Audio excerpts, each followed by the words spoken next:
ओम नमः श्री परमहंसास्वादितशरणकमलचिन्मकरन्दाय भक्तजनमानसनिवासाय श्रीरामचन्द्राय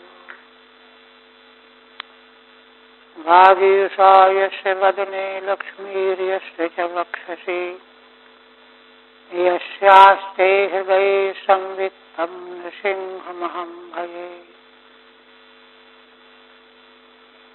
विश्वसर्ग विसर्गादि नवलक्षण लक्षितम् श्रीकृष्णाख्यं परम धाम जगद्धाम नमाम तत्।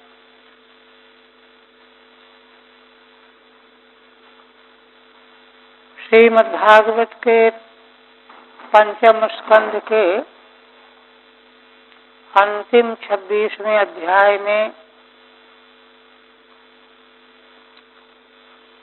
अधर्म के फलस्वरूप प्राप्त होने वाली नारकी योनियों का भगवान सुखदेव जी वर्णन करते आ रहे हैं।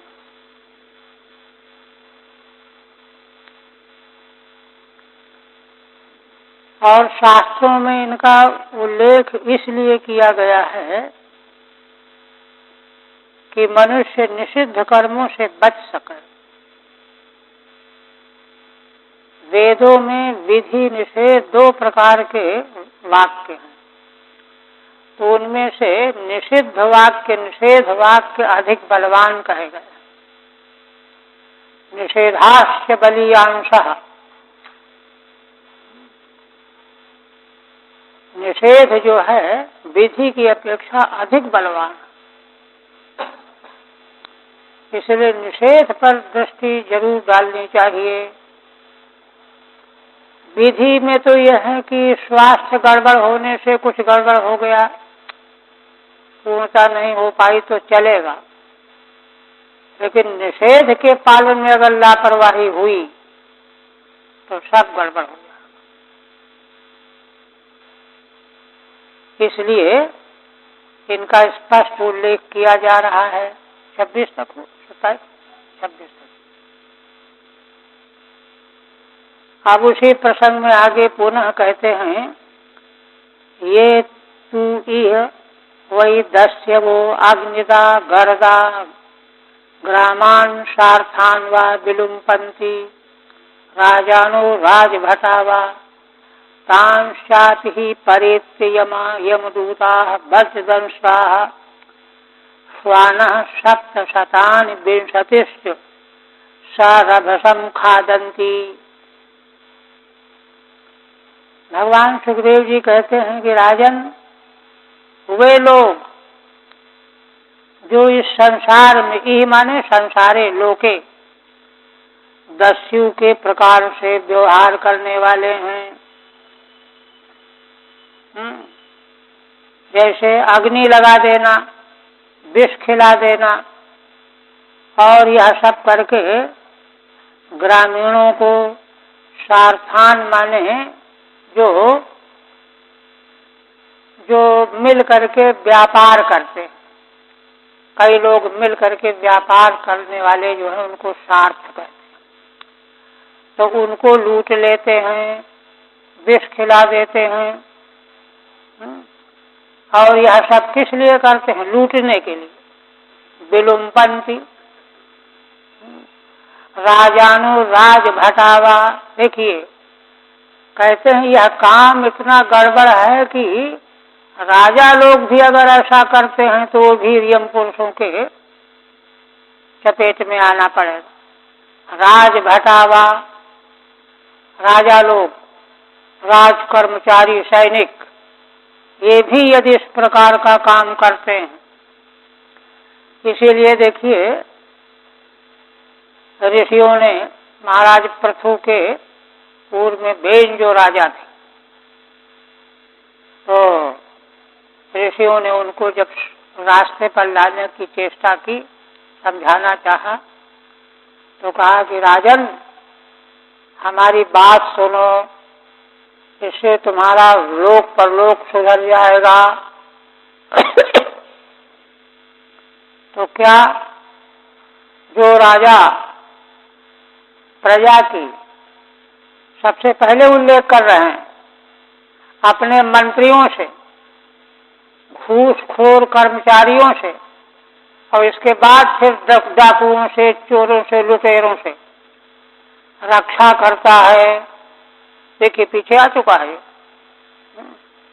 वह राजा अपने धर्म का पालन करने के कारण परलोक में सुख भोगता है। इसका मतलब राजा चाहे राज कर्मचारी कोई हो, अगर वह न्याय का कार्य करता है तो वह परलोक में दंडनीय है। यहाँ तो कौन दंड देगा? यहाँ तो उन्हीं को दंड देने की जिम्मेदारी है जो ये करते हैं, तो उनको तो दंड कोई देगा। किंतु भगवान का न्याय इतना ईमानदारी का है तो बच नहीं सकते, परलोक में उनको भोगना पड़ेगा। राजानुराज भटावा तांशात ही परेत्यो, उनको भी जब मर करके परलोक में जाएंगे। यमदूता वज्रदंशाः, भगवान यमराज के दूत वज्र के समान जिनकी दाढ़ है और दांत, वे स्वानः, कुत्ते का रूप बना करके, देखिए असल में पापात्माओं को वहां भले वो यम पुरुष ही हों, लेकिन उनको कुत्ते की तरह दिखाई देंगे। पाप जो है स्वयं भयभीत करा करके यातना देने वालों को खतरनाक रूप में दिखाता है, निरूपित करता है। तो वज्रदंश वाले कुत्ते 720, 720, क्योंकि एक वर्ष में रात और दिन मिला करके 720 होते, तो 720 इतने कुत्ते। इसका मतलब यह है कि एक एक दिन का हिसाब नोट हो रहा है खाते में, पाप से बच नहीं सकता। सारभसम खादंती, सारभसम माने घेर करके, भूखते हुए खाने लगते हैं।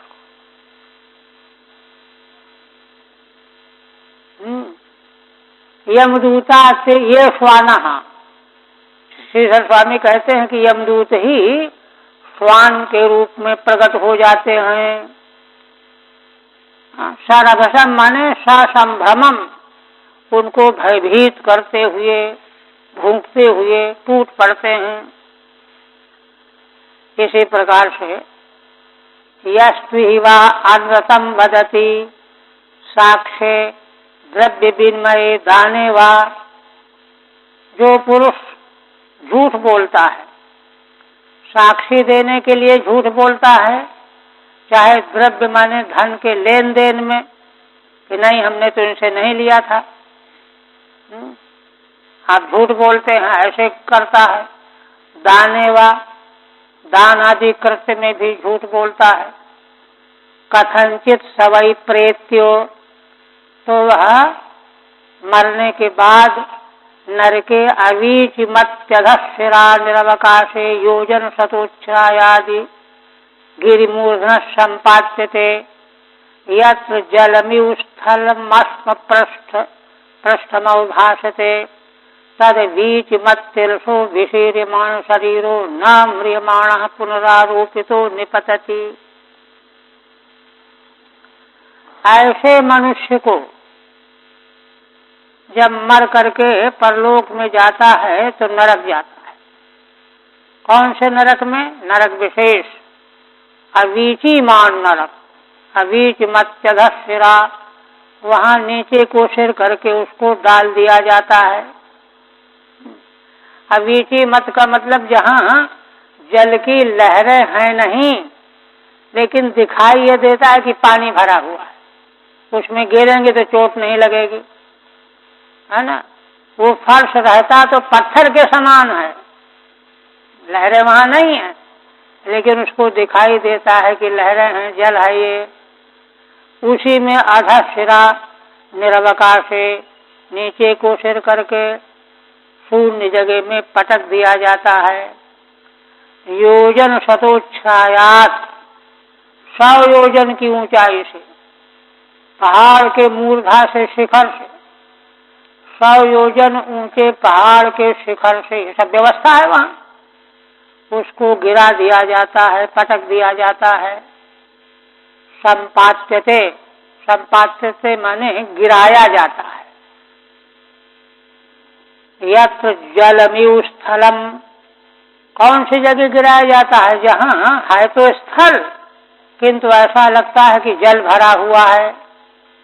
अश्व पृष्ठम अवभासते, अश्व माने पत्थर, पत्थर ही पत्थर है वहां स्थल में, किंतु ऐसा लगता है चमकदार पत्थर की पानी की लहरें हैं, वहीं पटक दिया जाता है ना। तदवीचि मत, वही अवीची मत नरक है, उसमें पटकने पर तिलसो विशीर्यमाण शरीर, एक एक तिल उसका शरीर टूट जाता है, खंड खंड हो जाता है, क्षीण हो जाता है।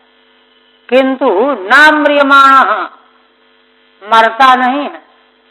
मरता क्यों नहीं है? क्योंकि प्रारब्ध जो है सारे पाप का फल भोगवाने के लिए उसको मरने नहीं देता। ठहरो, अभी और यातना भोगनी है। तो फिर से उसको यमदूत ऊपर उठा ले जाते हैं पर्वत के शिखर, फिर पटकते हैं। फिर नहीं मरा तो फिर लेकर के फिर पटकते हैं। म्रियमाण पुनरारूपितो निपतति, फिर ऊपर ले जाया जाता है और वहां से पटक दिया जाता है। ठीक है। द्रव्य विनिमय क्रय विक्रय आदव, द्रव्य विनिमय माने पैसे के लेन देन में, खरीद फरोख्त में झूठ बोलता है, हम इतने की खरीद के लाए हैं, केवल इतना पैसा लाभ ले रहे हैं। निरवकाशे निरालंबे, जहाँ कोई आलम्ब नहीं है कि कोई बचा लेगा आकर के। अवीच, अवीच शब्दार्थ माह, अवीची मत नाम का नरक है, तो अवीची शब्द का अर्थ क्या है? कहते हैं यत वीचिस तरंग, जहाँ वीची माने तरंग, तरंगें जहाँ है ही नहीं, केवल दिखती हैं कि तरंगें हैं, वही अवीची मत नरक है। तदरहितत्वात् अवीची ही, तरंगों से रहित होने से उसको अवीची कहते हैं। फिर देखिए, यस्वी वै विप्रो राजन्यो वैश्यो वा सोमपीठ तत्कलत्रम वा सुराम व्रतस्थोपि वा पिबति प्रमादतस्तेषां निरयं नीतानां उरसि पदाक्रम्यास्ये वह्निना द्रवमाणं कार्ष्ण्यायशं निषिंचन्ति। भगवान सुखदेव जी कहते हैं कि राजन, जो कोई ब्राह्मण, चाहे क्षत्रिय चाहे वैश्य, ये 3 वर्ण जो हैं, सवर्ण द्विजाति जो हैं, बहुत ही श्रेष्ठ हैं, इनको वेदाधिकार प्राप्त है, इसलिए इन्हीं का उल्लेख कर रहे हैं। ब्राह्मण, क्षत्रिय और वैश्य 3 में से कोई भी सोमपीठ, सोमपान कर रहे हैं, तत्कलत्रम वा सुराम व्रतस्थोपि वा पिबति, अथवा उनकी पत्नी कलत्र सुरा का पान कर रही है, और दूसरा कोई चतुर्थ वर्ण का, शूद्र वर्ण का, वह किसी व्रत विशेष में स्थित होकर के भी मद्यपान कर रहा है, प्रमादतः, प्रमाद के कारण। तेषाम निरयम नीतानाम, ये सब नरक ले जाए जाते हैं। सोमपान के लिए ब्राह्मण तो अधिकृत है, किंतु 2 वर्णों के लिए, क्षत्रिय वैश्य के लिए वेद में विधान है, उसके स्थान पर दूसरी वस्तु उनको प्रदान की जाती है, नियम है। तो तेषाम निरयम नीतानाम, वे नरक ले जाए जाते हैं। पुरसि पदाक्रम्यास्ये वह्निना द्रवमाणं कार्ष्ण्यायुषं निषिंचन्ति, यमदूत लोग उसको वहां ले जाकर के पटक देते हैं, और पैर से उसको दबा देते हैं कि इधर उधर छटपटाए नहीं, और उसके मुख में अग्नि से द्रव बना हुआ जल, लोहा, पिघला हुआ लोहा उसके मुंह में डाला जाता है। द्रवमाणम कार्ष्ण्यायशम निषिंचन्ति, ये दंड दिया जाता है। ठीक है। यो विप्रस्तत् कलत्रम वा सुराम पिबती, जो ब्राह्मण और या उसकी पत्नी भी सुरा का पान करते हैं, वह व्रतस्था सन राजन्यो वैश्यो वा, और व्रत में स्थित होकर के विपरीत क्रम से अन्वय किया है श्रीधर स्वामी ने। जो व्रत में स्थित क्षत्रिय और वैश्य सोम पान करता है, कृत सोमपान इत्यन्वय, सोमपान जो कर लेता है, तयो सोम स्थाने फल चमस विधानात् सोमपान निषेधाच्च।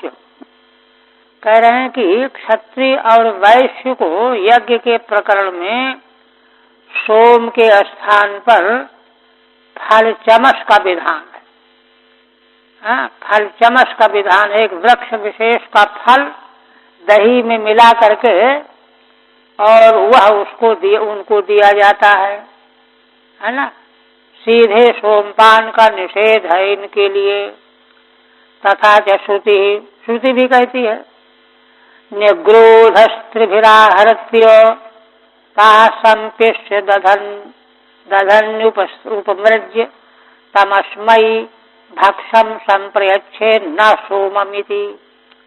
वैदिक श्रुति है, निग्रोध के 3 फल ले आओ, उनको पीस लो, दधी में मिला लो और उसका एक लड्डू जैसा आकार बना करके क्षत्रिय और वैश्य को वह भक्ष के रूप में दिया जाता है। भक्षम संप्रेक्ष्य न सोमम, सोम नहीं देना चाहिए। इस निषेध वाक्य का उल्लंघन करके जो सोमपान करते हैं उनको यह दंड दिया जाता है। अथ च यस्मिहि वा आत्मसंभावनेन स्वयं अधमो जन्म तपो विद्याचार वर्णाश्रम गतो वरीयसो न बहुमन्येतो स मृतक एव मृत्वा क्षार कर्दमे निरये अवाक्शिरा निपातितो दुरंतायातना भी अस्नुते। पुनः भगवान सुखदेव जी कहते हैं कि राजन, जो कोई मनुष्य इस लोक में आत्मसंभावनेन अपने को बड़ा आदरणीय मानते हुए, विशिष्ट मानते हुए, हम पैसे वाले हैं, हम ऐसे हैं, हम वैसे हैं, हम बड़े साधक हैं, है ना, है तो स्वयं अधम, किंतु लौकिक ऐश्वर्य संपत्ति के बढ़ जाने से अपने को बड़ा गर्वशाली मान रहा है। आत्म संभावन यही, जन्म तपो विद्याचार वर्णाश्रमवतः वरीयसो न बहुमन्येत। इसीलिए जो जन्म में बड़ा है, तप में बड़ा है, विद्या में, आचार में, वर्णाश्रम की दृष्टि से आश्रम भी तो सर्वोच्च आश्रम संन्यास आश्रम है, और वर्ण जो है ब्राह्मण है। तो इन वर्ण और आश्रम दोनों से जो बढ़ करके श्रेष्ठ है, तो उसको ना बहुमन्य, उसको ज्यादा तवज्जो न्यारे होंगे, ऐसे मानता। मृतक एवं मृत्वा, देखिए भगवान सुखदेव जी कहते हैं कि वो तो मरा हुआ है ही, शास्त्र का उल्लंघन करने वाला मनुष्य जो है जीवित नहीं माना जाता, मृतक तो है ही। जिस क्षण शास्त्र का उल्लंघन करता है उसी समय वह मनुष्यता से गिर जाता है, और वह मरा हुआ होते हुए फिर जब मरता है आयु खत्म होने पर, तो क्षार कर्दमे निरये अवाक्शिरा निपातितः, क्षार कर्दम नाम के नरक में, नमक का जलाशय जहाँ, अवाक्शिरा नीचे को मुंह करके वहां पटक दिया जाता है। दुरंता यातना ही अश्नुते, और बड़ी कठिन यातनाओं को उसे भोगना पड़ता है। सा पूर्वमपि मृतक एव सन्मृत्वा, श्रीधर स्वामी कहते हैं कि पहले से ही वह मृतक ही है। शास्त्र का उल्लंघन करने वाला जीवित नहीं रह जाता। फिर कहते हैं ये तुहि वै पुरुषा पुरुष मेधे यजन्ते याश्च स्त्रियो नृपसून खादन्ति तांस्यते। छूट गया क्या? कौन सा छूट गया? ठीक है। कहते हैं कि जो पुरुष मेध यज्ञ करते हैं, पुरुष मेध कहते हैं पुरुष को बलि देना, किसी सकाम फल की सिद्धि के लिए दूसरे की बलि दे देते हैं। जैसे जड़ भरत जी के उसमें है ना, उन्हीं को पकड़ के ले आए बलि देने के लिए, उसका दुष्परिणाम हुआ। तो ऐसे जो लोग याश्च स्त्रियो नृपसून खादन्ति, जो स्त्रियां मनुष्य रूपी पशुओं को खा लेती हैं, माने मनुष्य को पशु समझ के खा लेती हैं। राक्षस तो ऐसे होते ही हैं, खा लेते हैं किसी को भी, ताड़का आदि वर्णन आया। तो धर्मशास्त्र सभी के लिए है ना, जो स्त्रियां इस प्रकार की होती हैं। और आज तो विदेशी लोग कहते हैं कि क्या क्या खाते हैं, कोई जीव उनके लिए अखाद्य है ही नहीं, सांप तक खा लेते हैं। पशून खादन्ति सांस्यते पशवएव निहता यम सदने यातयन्तो रक्षो गणा सौनिका इव स्वधितिना अवधायात् पिबन्ति नृत्यन्ति च गायन्ति च हर्षमाणा यथे पुरुषादाः। कहते हैं कि ऐसे पुरुषों को और स्त्रियों को, है ना, वे सब पशु के रूप में प्रकट होकर के पाशवयो निहताः, मारे जाने के बाद यम सदने यातयन्तः, यमलोक में यातनाएं दी जाती हैं। रक्षोगा सौनिकाः, वहाँ यातना देने वाले राक्षस होते हैं, राक्षसों का समुदाय। सौनिकायु, सौनिक कहते हैं मांस विक्रेता जो है मांस काट के तैयार करता है बेचने की, कसाई जिसको कहते हैं। सौनिकायु स्वधितना अवदाया स्वस्तिबंती, अपने शस्त्र से उनको काट करके रक्त पान करते हैं। वे राक्षस गण रक्त पान करते हैं काट जीवन। और नृत्यंत च गायंत च हर्षमाणा, और नृत्य और गायन करते हैं प्रसन्न होकर के। यथे पुरुषादा, जैसे यहाँ भूमंडल में, भूमि लोक में जैसे जैसे पशुओं को मार के रक्त पान किया गया, खाया गया, और नृत्य संगीत गायन वाद्य में प्रवृत्त हुए, यही हालत उनकी यमलोक में होती है। वहाँ के राक्षस गण खाते हैं, उनके रक्त का पान करते हैं, नाचते गाते हैं।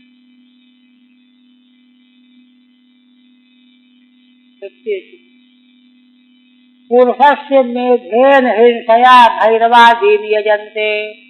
पुरुष मेध का अर्थ क्या है?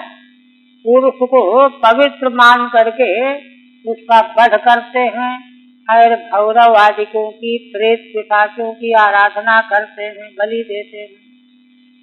याश्च स्त्रियो नरमांसम भक्षयन्ति, और जो स्त्रियां मनुष्यों का मांस खाया करती, काम रूपा रक्षो गणा भूत्वा, कामना के अनुसार रूप बनाने वाले राक्षस हो जाते हैं, यमदूत। भूत्वा यथे ते पुरुषादाः संतः पूर्वम आनृत्यंत तद्वत्, जैसे यहाँ पशुओं का खाद्य मांस खाने वाले, रक्त पीने वाले यहाँ खा पी करके मतवाले होकर के नृत्य गान करते हैं, वैसे ही वहाँ पर यमलोक में भी इन पापियों को खा करके रक्षोगण और नृत्य गान करते हैं।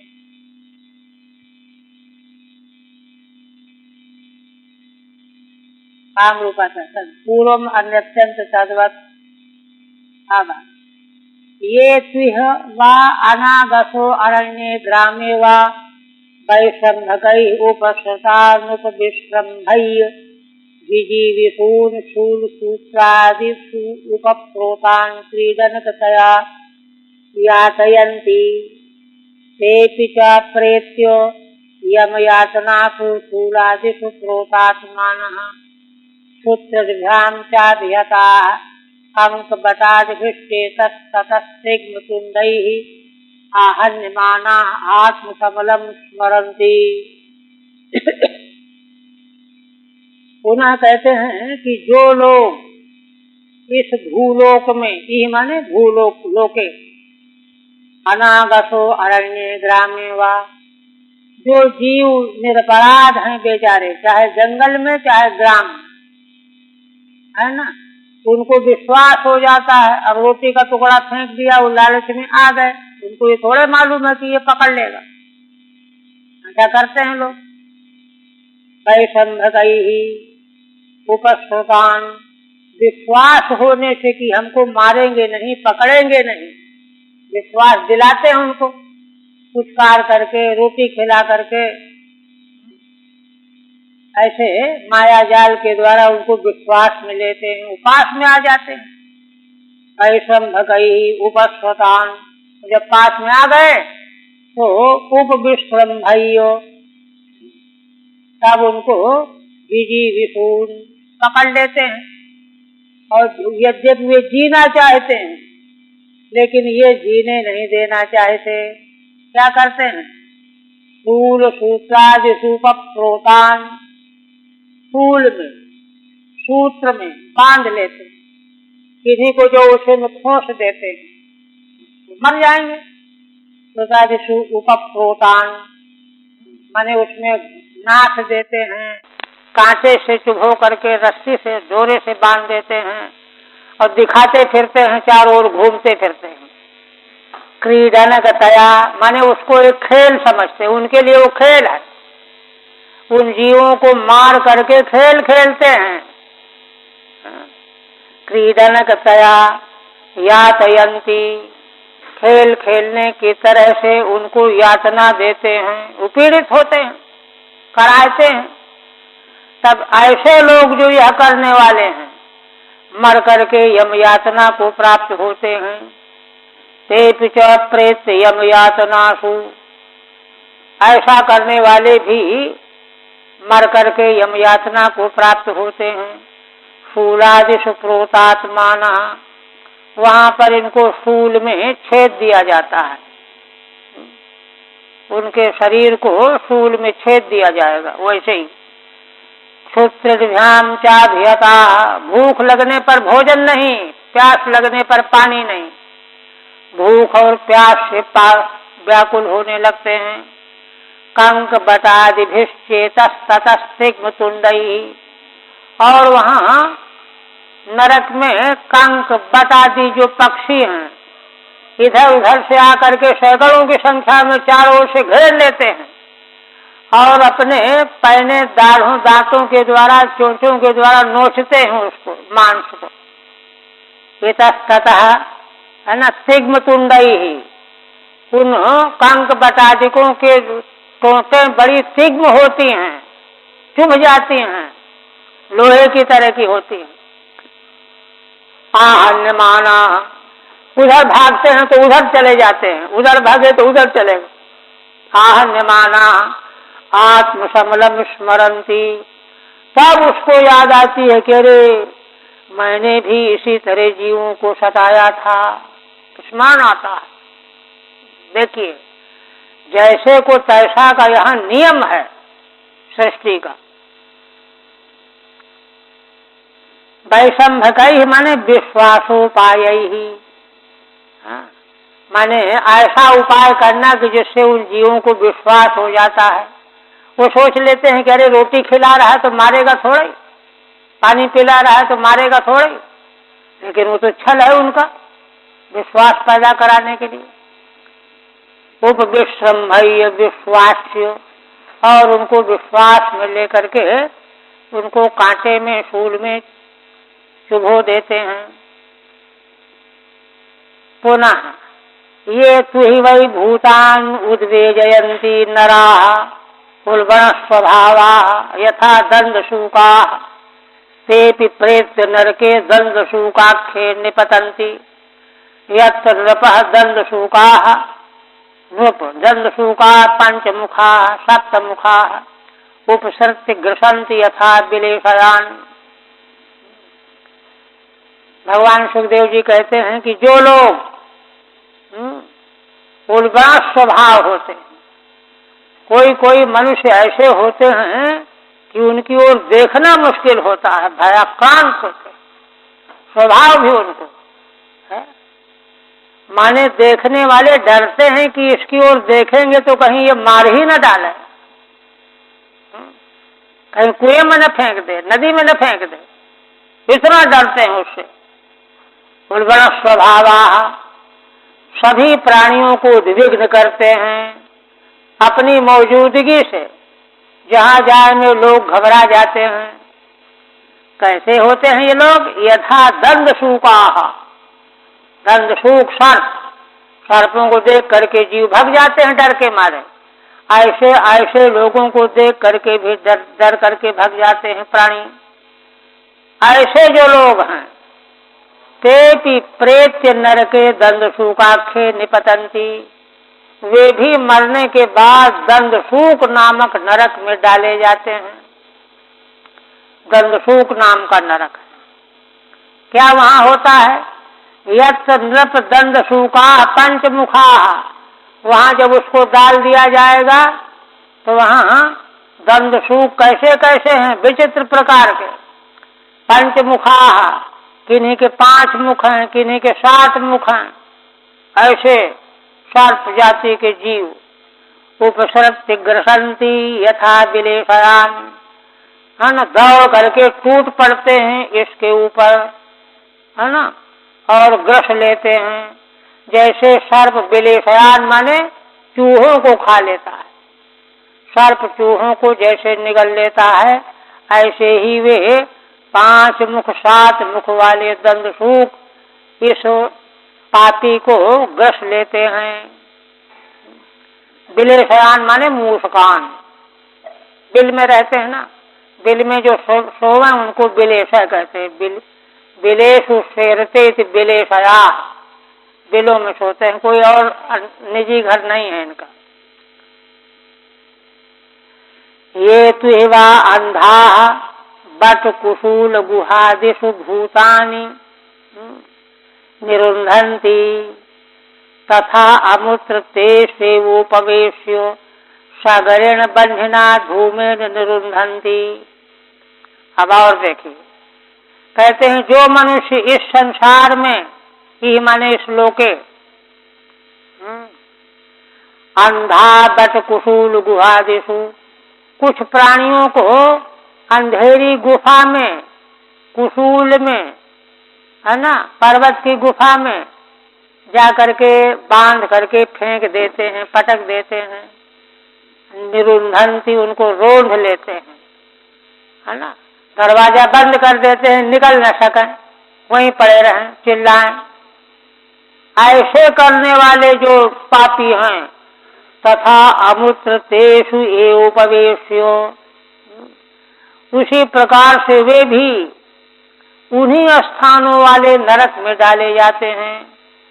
सागरेण बंधना धूमेन निरुन्धन्ति, यमदूत वहां क्या करते हैं, है ना, ऐसे धूम वाली अग्नि, अग्नि जल रही, उसमें धुआं निकल रहा है, धुआं काहे का है?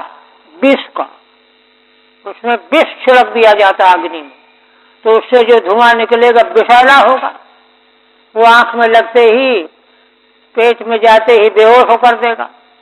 उसके द्वारा जो है उनको रूंध करके पटक दिया जाता है। ऐसे ही गर्त आदिकों में सगरण माने सविशेष, विषेण, विष के सहित, धूम वाले, धूम से वे प्रभावित हो जाते हैं। पुनः कहते हैं यस्त्विवा अतिथीन अभ्यागतान वा गृहपति असकृदुपगत मन्युर्दिधक्षुरिव पापेन चक्षुषा निरीक्षते तस्य चापि निरये पाप दृष्टे अक्षिणी वज्रतुंडाग्रधा कंक काक बटादयः प्रसह्य उर्बलादुत्पाटयन्ति। भगवान सुखदेव जी कहते हैं कि जो मनुष्य इस संसार में अतिथि जब उनके यहाँ आ जाते हैं, जिनके आने की तिथि तय नहीं होती, कभी भी आ जाते हैं, संत लोग ब्राह्मण लोग आ जाते हैं भिक्षा के लिए, अथवा अभ्यागतान्वा, अभ्यागत का मतलब जिनका आना तय है, तो उनको आने पर देख करके जो गृहपति गृहस्थी आसकृत उपगत मन्यु, उनको देखते ही उसको क्रोध आ जाता है, कहाँ से आ गए असकृत। और मान लो एक बार भाव बिगड़ जाए तो कोई बात नहीं, है ना, बार बार अरे कहाँ से आ गए, कहाँ से हुआ, ऐसा क्या, क्यों आ गए। असकृत उपगत मन्यु हूँ, बार बार उनको क्षोभ आता है, वो तो अपने को रोके रहते, नहीं तो ढकेल दे उपगत मन्यु विधाक्षुरी उपापेन चक्षुषा निरीक्षते, है ना, टेढ़ी दृष्टि से मानो भस्म कर डालेंगे, पाप पूर्ण नेत्र से देखते हैं। देखिए कितना बड़ा पाप है, व्यक्ति जैसे होश में नहीं, पापेन चक्षुषा निरीक्षते, ऐसा जो पाप करने वाले लोग हैं, गृहस्थी भी, तस्य चापि निरये पाप दृष्टे, उस पाप दृष्टि वाले गृहस्थी को नरक में जाना पड़ता है। अक्षिणी वज्रतुंडा गृद्धा, उसके दोनों नेत्रों को, उन्हीं से तो क्रोध किया है उसने, टेढ़ी नजर से देखा है अतिथि को, अतिथि पूज्य होता है, उसको टेढ़ी नजर से देखना। कहते हैं भगवान शंकराचार्य दक्षिण भारत में कहीं कहीं किसी जगह की है, शायद वर्णन है, भिक्षा के लिए गए तो एक वानप्रस्थी ब्राह्मण परिवार था, कुछ नहीं था उनके यहाँ, वो ऋषि ब्राह्मण कहीं गए हुए थे फल फूल लाने के लिए, जंगल ही था, उनकी पत्नी थी। भगवान शंकराचार्य ने आवाज दिया नारायण, तो सुनने के लिए कुछ नहीं था, आंवले का पेड़ था, एक फल आंवले का ले करके तस्तरी में रख करके उनके सामने ले गई, और देने को जैसे हुई तो उनको मारे करुणा से नेत्रों से अश्रु की वर्षा, उनकी ऋषि पत्नी। तात्पर्य था कि अरे देखो तो हमारे पास कुछ नहीं, भगवान का स्वरूप होकर के अतिथि आए और जो है मैं एक आंवले के फल दे रही हूँ। शंकराचार्य भगवान ने बड़े आदर से लिया और कहा कि माँ तुम दुखी क्यों हो रही हो। देखिए इस घटना ने, हरिद्वार में किसी ने सुनाया था हमको, इस घटना ने भगवान शंकराचार्य जो परम निर्विकल्प समाधि में स्थित रहने वाले, उनका हृदय, वो तो लोक शिक्षा के लिए आए थे ना, उनका हृदय विदीर्ण हो गया। फिर वहीं उन्होंने अन्नपूर्णा स्तोत्र बनाया, वाणी से धारा प्रवाह बोलने लगे। तब कहते वहां 15 मिनट तक स्वर्ण की वर्षा होने उसके ब्राह्मण के घर में, ये महिमा थी उनकी। तो अतिथि तो साक्षात भगवान का स्वरूप होता है। माने सामान्य अतिथि हो तो भी शास्त्र में बहुत जो है उसके बारे में कहा गया है। एक कथा आई है 11वें स्कंद में, नर नारायण के आश्रम में इंद्र के भेजे हुए है ना, देवता और कामदेव आदि गए उनको विघ्न करने के लिए। वहां क्या कर सकते थे? बड़े घबराए कि अरे यहाँ तो हम कुछ कर नहीं पाए। तो भगवान नारायण ने कहा कि ठहरो, जल्दी जाना नहीं, तुम लोग हमारे अतिथि हो, ऐसे न चले जाना, कुछ हमारा स्वागत स्वीकार करो। फल फूल दिया, अतिथि का स्वागत किया, जबकि वहां शत्रु बन करके आए। इस तरह की जो अतिथि की महिमा है, तो उस ऐसा जो करने वाले हैं, तो नरक में वज्रतुंडा गृद्धा, वे गृद्ध जिनकी ठोड़ी वज्र के समान होती है, उनकी आंखों को नोचते हैं। कंक काक बटा दया, कंक कौवा बट आदि ये सब पक्षी हैं। प्रसह्य प्रसह्योर बलाद उत्पाटयंती, झपट करके बलात् उनके नेत्रों को नोच लेते हैं, निकाल लेते हैं, मांस नोच लेते हैं।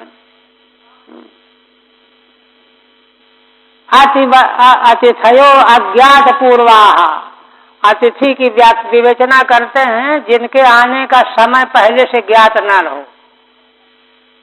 अब यति सन्यासी वानप्रस्थी जाएंगे भिक्षा लेने के लिए, तो कोई टेलीफोन करके जाएंगे क्या? वो तो अकस्मात ही जाते हैं। इसलिए अज्ञात पूर्वाहा, अभ्यागता अज्ञात पूर्वाहा, अभ्यागत कौन है? जिनके आने का मालूम है पहले से। तान, ऐसे महान लोगों को टेढ़ी नजर से देखते हैं, क्रोध करते हैं, बकरी कृतेन नेत्रेण, ऐसे लोगों को, पापियों को नरक में वज्र के समान टोंट वाले गृद्ध आदि ये पक्षी उनकी आंखों को निकाल लेते हैं। ये तय है कि जैसा यहां करोगे वैसा ही फल भोगना पड़ेगा। फिर कहते हैं यस्तु ही वा आध्याभिमति अहंकृति तिर्यक प्रेक्षण सर्वतो अभिविशंकी अर्थव्ययनाश चिंतया परिशुष्यमान हृदय वदनु निर्वृतिम अनवगतो ग्रह इवार्थमभिरक्षति सा चापि प्रेत्य तदुत्पादनोत्कर्षण संरक्षण समलग्रह सूची मुखे नरके निपतति यत्र वित्तग्रहं पापपुरुषं धर्मराज पुरुषा वायकायु सर्वतो अंगेषु सूत्रैः परिवयन्ति। कहते हैं कि जो मनुष्य इस संसार में ही माने लोके आध्याभिमति ही, अरे हम बड़े धनवान हैं, संपन्न हैं, हमारे पास कोई कमी नहीं है, आध्याभिमति है, हम धनवान। और देखिए श्रीमद् भगवत गीता में भगवान क्या कहते हैं 6ठे अध्याय में, अर्जुन ने जब प्रश्न किया कि भागवत धर्म के साधन में लगने वाला साधक अगर वह पूरा नहीं साधना कर पाया, बीच में मृत्यु आ गई या कुछ गड़बड़ हो गया, तो कर्म तो त्याग चुका है वह, तो उसकी क्या हालत होगी? कहीं छिन्न भिन्न आकाश के बादलों की तरह से बिखर तो नहीं जाएगा? तब भगवान ने वहां समाधान दिया कि नहीं, ये कुछ नहीं होगा। फिर क्या होगा? तो वहां कहते हैं कि अगर उसका किसी कारणवश साधन से उच्चाटन हो गया है, उच्चाटन का कारण यह भाष्यकार कहते हैं शंकरानंद जी अपने भाष्य कि हो सकता है कि साधन में लगे लगे एकाएक उसके मन में आया कि अरे इंद्रलोक नहीं देखा अभी हमने, वासना हो गई। या कभी मन में आया कि अरे चक्रवर्ती सम्राट के घर में अगर हमारा जन्म हो जाए, मन तो बड़ा चंचल है, सूक्ष्म है ना। तो इस प्रकार की वासना अगर बन गई है तो भगवान कहते हैं कि फिर वह पवित्र श्रीमानों के घर में जन्म लेगा। विशेषण है, धनाढ़ों के यहाँ जन्म लेगा, लेकिन धनाढ़ जो पवित्र होंगे, धर्म पूर्वक जिनकी कमाई धनाढ़ता है, राजाओं को जिनको पितृ पितामहगत राज्य प्राप्त हुआ तो धर्म से प्राप्त हुआ, तो धर्म संगत है संपत्ति ऐश्वर्य। इस प्रकार के घर में वह जन्म लेता है। और इससे भी बढ़कर के भगवान वहां कहते हैं कि दरिद्र योगियों के घर में जन्म लेता है। दूसरा बताया,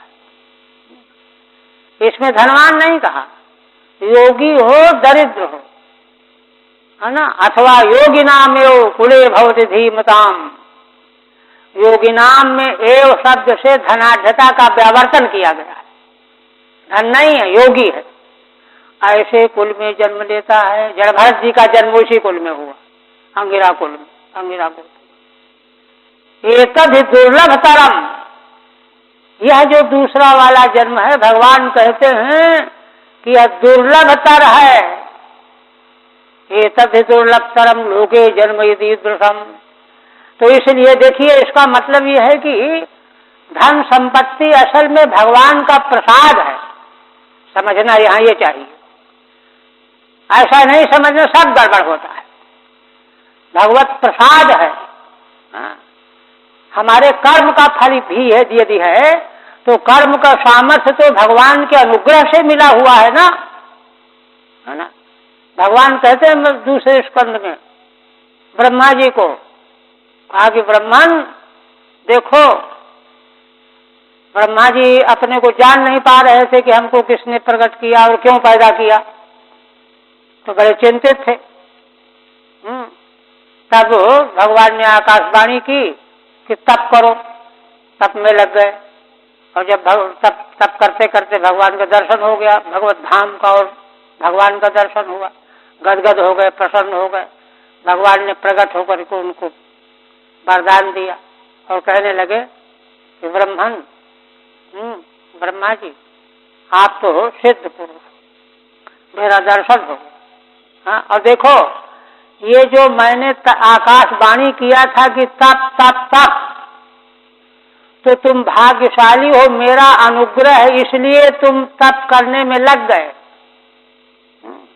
अभागा आदमी होता तो सोच रहा, अरे यहाँ कौन बोल रहा है, कोई राक्षस तो नहीं बहका रहा, हमको ठग रहा हो न कर। भगवान कहते हैं ये मेरा अनुग्रह है कि तुम आकाशवाणी को सुन करके भ्रमित नहीं हुए, तप में लग गए। वीर्यम में दुष्चरम तपः। तो वहां देखिए, साधन में मनुष्य भगवान की कृपा के बिना लग ही नहीं सकता। तो इसलिए अगर धनाढ़ व्यक्ति को धन भगवान ने दिया है तो उसको भगवान की कृपा का परिणाम समझना चाहिए। ऐसा समझने में उस धन का उपयोग धर्म में कर सकता है, करेगा। और यदि विकार आ जाएगा तो करेगा तो देखा दिखावा जरूर, लेकिन वो बात नहीं आएगी। तो इसलिए कहते हैं कि यस्त्विवा आध्याध्याभिमति, मैं तो धनाढ्य हूं, यह उसके मति बनी हुई है। अहंकृति, अहंकार है। तिर्यक प्रेक्षण, ऐसे आदमी का लक्षण क्या है कि दूसरों को टेढ़ी दृष्टि से देखता है। कौन आ रहा है, कौन जा रहा है, क्यों आया है, 1000 प्रश्न करेगा। किसने भेजा तुमको, किस ले आए हो, क्या काम है। सर्वतो अभिविशंकी, वह सब ओर से आशंका करने वाला होता है। क्या पता कहीं जो है निगाह चूक जाए तो कुछ उठा ही न ले जाए ऐसी शंका होती है, बहुत गहरी शंका होती है। वहां तो जो है किसी शायद 7वें स्कंध में किसी स्कंध में कहा है कि जो है इन लोगों को बड़ा भय बना रहता है कि अरे कहीं पैसा ज्यादा न खर्च हो जाए, या मैं ही कहीं ज्यादा न खर्च कर डालूं, ये भय उनको लगा रहता है। वो तो बड़ा मनोवैज्ञानिक विवेचन है, तो शास्त्र है, यहाँ किसी तरह की संदेह की तो गुंजाइश ही नहीं।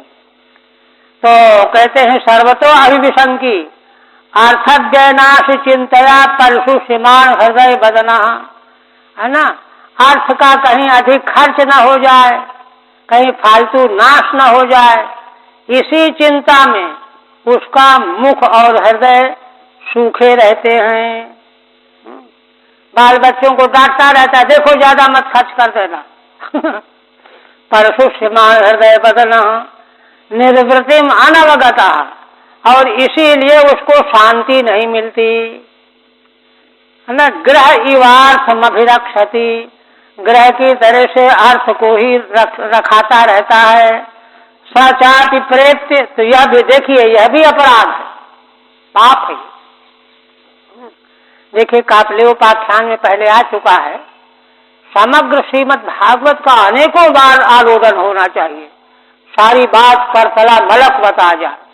वहां भगवान बार बार कहते हैं नरक जाने वालों के लिए, जो व्यक्ति न्याय अन्याय की परवाह न करके केवल पैसा कमाने में लगा रहता है, अपना और बाल बच्चों के भरण पोषण में लगा रहता है, उसकी दुर्दशा नरक में होती है, ये कहा है। वही बात यहाँ कह रहे हैं कि अनवगतो ग्रह युवार्थम रक्षति सचादि प्रेत्य, वह भी मरने के बाद तद उत्पादनोत्कर्षण संरक्षण समलग्रह, क्या उसका पाप है देखिए, है ना। धन की उत्पत्ति की और उसको बढ़ाने की चिंता की, संरक्षण किया।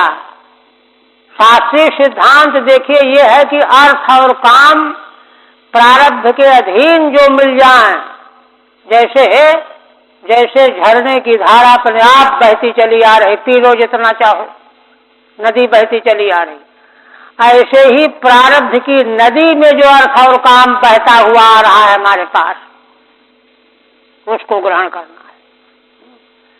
प्रयत्नशील होना है धर्म और मोक्ष के लिए, धर्म और मोक्ष के लिए पुरुषार्थ करना चाहिए, अर्थ और काम के लिए नहीं। इसलिए एकमात्र धर्म और मोक्ष की तिलांजलि दे करके अर्थ को पुरुषार्थ मान करके जो लगे रहते वो पाप है। तद उत्पादन उत्कर्षण, उसको बढ़ाना, संरक्षण रक्षा करना, ये समल है, पाप है ना। यही समल पाप ग्रह है। तो इस कारण से सूची मुखे नरके निपतति, सूची मुख नाम के नरक में डाला जाता है। वह पतति यत्र वित्त ग्रहम पाप पूर्वम, वहां पर क्या होता है उसको, है ना, वित्त रूपी ग्रह वाला जो है ना, धन ही ग्रह है। पाप पुरुषम, पाप पुरुष को धर्मराज पुरुषाः, धर्मराज माने यमराज के पुरुष, वही दूत यमदूत, वायकायु सर्वतो अंगेषु सूत्र परिवयंती, है ना। वायक कहते हैं सिलने वाले दर्जी को, दर्जी की सुई की तरह से चारों ओर से लग जाते हैं 10-20 दूत, और उसके अंगों को, है ना, लोहे की सुई से सूतते हैं, छेदन करते हैं। ये फल होता है। ठीक है। आध्याभिमति धन गर्विता, है ना, धन से गर्वित हो जाता है। अहंकृति श्रेष्ठो हमिति मानी, अहंकृति मैं श्रेष्ठ हूँ ऐसा मान लेता है। तिर्यक प्रेक्षणम यस्य, है ना, टेढ़ा देखना है जिसका। सर्वतो गुरुवादेरपि धर्म चोरयिष्यति, देखिए कहते हैं कि उसकी दृष्टि ऐसी विचित्र हो जाती है कि गुरुवादी भी घर में आए तो कहीं कुछ चुरा ले जाए। चोरयिष्यन्ति विषंकमानः, है ना। अथवा जो है टिप्पणी किया इन्होंने कि गुरु के यहाँ गया है, तो गुरु में तो खैर शंका नहीं है, लेकिन उनके यहाँ और भी तो अगड़म बगड़म रहते हैं, तो वे कहीं चुरा न ले जाए, ये व्याख्या की। विशंकमानः परशुष्यमाणं हृदयं बदलम जयस्य, कहते हैं उसका हृदय और मुख सूखा रहता है इसी चिंता में। अनवगतो अप्राप्ता, और तस्यार्थस्य उत्सादनादिभिः समलम गृह्णातीति, तथा उस अर्थ के उत्पादन, संरक्षण, वर्धन आदि में जो है वह पाप ही ग्रहण करता रहता है। तो उसको यमलोक में यमदूत जो हैं सूत की तरह से जैसे कपड़ा सिला जाता है ऐसे उसको परिवयंती सुई चुभोते हैं। आप कहते हैं सूची मुख नाम का नरक हो गया। एवं विधा नरका 28 नरकों का उल्लेख हुआ। अब उपसंहार करते हैं भगवान सुखदेव। कहते हैं कि राजन इस प्रकार के नरक यमालय में हैं। और देखो इतने ही नहीं है, तुम सोचो कि बस हो गए। शतशः सहस्रशः सैकड़ों और हजारों तेषु सर्वेषु च सर्व एवा धर्मवर्तिनो। उन सभी नरकों में सारे सारे अधर्म का आचरण करने वाले छोटा बड़े सब ये केचित ही उदिता अनुदिताश्च। अधर्म करने अधर्म का रूप कोई यहाँ कहे गए हैं, कुछ नहीं कहे गए हैं, उनसे अनुमान लगा लो, है ना। अवनिपते पर्याय विभंति, है ना। तो जिसका जिस कोटि का पाप है उसी में वह जाता है। तथैव धर्मानुवर्तिना, इसी प्रकार से जो धर्माचरण करने वाले हैं तो धर्म के तारतम्य से उनको तत्त लोकों का उत्कृष्ट लोकों का फल प्राप्त होता है। जैसा धर्म है इतरत्र माने स्वर्ग आदि लोकों में जाते हैं। यही तो पुनर्भवेत्ता उभय शेषाभ्याम निविशंति। फिर दोनों देखिए सकाम कर्म करके जिन्होंने धर्माचरण किया है इंद्रलोक चले गए, वरुण लोक चले गए। जितने दिन पुण्य रहा वहां रहे, फिर यहाँ आ जाएंगे।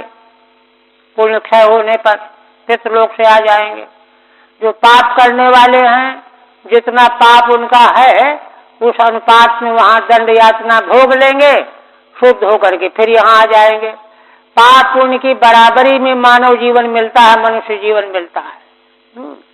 तो भोग जो धर्म का फल भोगने वाले हैं, मामूली धर्म का फल रह गया और भोग लिया सब। पाप का जो भयंकर पाप का फल है वो तो यातना से भोग लिया, थोड़ा बहुत रह गया वो फिर आगे भोग जाएगा। इस तरह से वे मनुष्य योनि में आ जाते हैं। उभय शेषाभ्याम निविशंति, इसी संसार में फिर से उनका पुनर्जन्म हो जाता है। इतरत्र माने स्वर्गादौ, धर्माचरण करने वाले स्वर्गादि को जाते हैं। ये मर्त्य लोके पुनर्भवे पुनर्जन्म निमित्तम, और दोनों पुण्य वालों का पुण्य खत्म हो गया, स्वर्गलोक से यहाँ आ जाएंगे। नरक में शुद्ध होकर के फिर यहाँ आ जाएंगे, पुनर्जन्म हो जाएगा। उभयोर धर्मा धर्मयो शेषाभ्याम, जो पुण्य करके गए हैं उनका धर्म थोड़ा सा रह गया, कुछ पाप रह गया। पाप करके गए नरकों में गए हैं तो पाप जो अतिशय था वो दूर हो गया, थोड़ा पुण्य थोड़ा पाप रह गया तो शेष रहने पर यहाँ आ जाएंगे। आप कहते हैं कि भगवान आपने प्रवृत्ति धर्म और अधर्म ये इनका तो परिणाम बताया, लेकिन निवृत्ति वाला ये पूछना ही चाहते थे कि भगवान सुखदेव जी ने स्मरण दिला दिया। निवृत्ति लक्षण मार्ग आदावेव व्याख्याता, तुमने भुला दिया। निवृत्ति लक्षण वाला जो मार्ग है उसको आदि माने द्वितीय स्कंध में हम कह चुके हैं। एतावानेवान्नकोशः यश्चतुर्दशधा, इतना ही ब्रह्मांड कोश है जो 14 भुवन के रूप में पुराणों में विकल्पित किया गया है, कथन किया गया है। यत्तद् भगवतो नारायणस्य साक्षात् महापुरुषस्य स्थविष्ठम रूपम आत्माया गुणमयम अनुवर्णितम आद्रता पठति शृणोति श्रावयति सा उपगेयम भगवतः परमात्मनो अग्राहिमपि श्रद्धा भक्ति विशुद्ध बुद्धिर्वेद। कहते हैं कि यह जो पुराणों में वर्णन किया गया है यह भगवान नारायण का साक्षात महापुरुष परमेश्वर परमात्मा का स्थूल रूप है, स्थविष्ठम रूपम। ये कैसे बना? तो आत्माया गुणमय मनुवर्णितम, भगवान की माया के गुण से बना हुआ है, इसका हमने वर्णन किया। जो कोई मनुष्य आदर पूर्वक इसका पाठ करता है, ये सारे वर्णन का पंचम स्कंध का श्रवण करता है, श्रावण कराता है, सा उपगेयम भगवतः पारमात्मनो अग्राह्यमपि, तो भगवान का यह जो भगवान का दूसरा जो सूक्ष्म रूप है उपगेय, वेदांत उपनिषदों ने जिसको बताया है निर्गुण परमात्मा का जो अग्राह्य रूप है ना, वो इस तरह से थोड़ा दिखाई देता है, वह भी समझ में आ जाता है। कैसे? श्रद्धा भक्ति विशुद्ध बुद्धि वेद, श्रद्धा भक्ति करने से बुद्धि शुद्ध हो जाती है, तो भगवान का वह अग्राह्य जो उपगेय उपनिषदों में जिसको गाया गया है, वह रूप भी उसको मालूम पड़ जाता है। आदावेव द्वितीय स्कंधे वैश्वानरम याति इत्यादि ना वर्णन आया है। उपगेयम मने औपनिषदम रूपम, उपनिषदों ने भगवान के विशुद्ध निर्गुण रूप का जो गायन किया है उसको भी जान जाएगा। श्रद्धा भक्तिभ्याम विशुद्धा बुद्धि यस्य, स्थविर रूप का वर्णन करेगा, श्रवण करेगा, श्रद्धा भक्ति से बुद्धि शुद्ध हो जाएगी, तो उपनिषद वाला रूप भी उसको समझ में आ जाएगा। श्रुत्वा स्थूलम यथा सूक्ष्मम रूपम भगवतो यति, स्थूले निर्जितमात्मानं शनै सूक्ष्मम धिया नयेदिति। कहते हैं फल बताते कि भगवान का स्थूल स्वरूप पहले श्रवण करो गुरु के द्वारा, और सूक्ष्म रूप का भी श्रवण करो। यति को चाहिए गुरु परंपरा से, शास्त्र के माध्यम से भगवान के स्थूल और सूक्ष्म दोनों रूपों को सुने। अच्छा, सूक्ष्म रूप जल्दी समझ में आएगा नहीं, स्थूल आ जाएगा। स्थूले निर्जित मात्मानम, तो पहले स्थूल का ध्यान करे भक्ति पूर्वक, तो उससे जो है धीरे उसमें स्थूल स्वरूप भगवान का स्पष्ट हो जाएगा। शनै सूक्ष्मम धिया नयेदिति, फिर अपने को धीरे धीरे बुद्धि के द्वारा भगवान के सूक्ष्म स्वरूप में भी प्रवेश करा देगा। ये ढंग है, एकदम से नहीं होगा। यथा यथावत श्रुत्वा, आप कहते हैं कि ठीक है, सबसे पहले स्थूल भगवान के रूप में मन लगाना चाहिए, श्रद्धा भक्ति से लगाने से सूक्ष्म रूप भी आ जाएगा।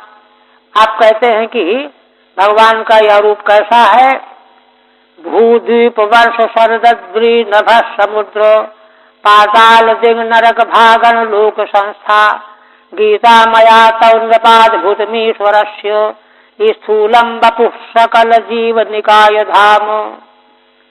हे राजन, भगवान के इस स्थूल रूप में, बपू में, भू पृथ्वी द्वीप, 7 द्वीप है ना, वर्ष 9 वर्ष, नदियां है ना, पर्वत, आकाश, समुद्र, पाताल, दिशाएं, नरक और ज्योतिष चक्र है ना, भागन लोक संस्था, इनकी स्थिति मर्यादा।